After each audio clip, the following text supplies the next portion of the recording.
এখানকার সবজি বাজারের এটা হলো কদু গাছের চারা, মানে লাউ গাছ, বোতল গাছ। এই কদু গাছের চারা রোপণ করা হবে। আমরা এটা রোপণ করার জন্য এটা জায়গা নির্বাচন করে এটা লাগানোর ব্যবস্থা করেছি। ঠিক আছে,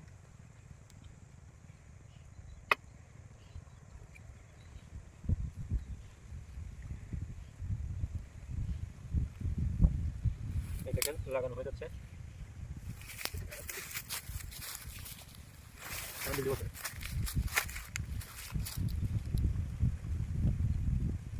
এটা কোকোপিটে পাতানো হয়েছিল এই চারাগুলো, তারপরেও কেন জানি আর কি প্রচুর গভীরতায় চলে গেছে, টান দিলেও উঠতেছে।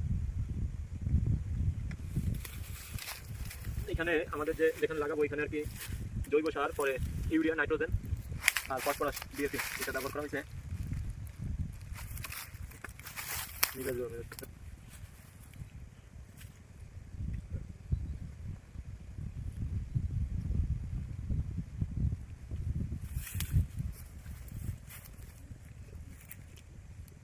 আর 2-3 দিন পরে উঠে বলো তো।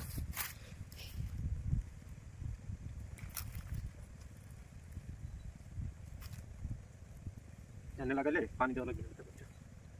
তো দর্শক বিন্দু দেখতেছিলেন কিভাবে চারা লাগানো হচ্ছিল।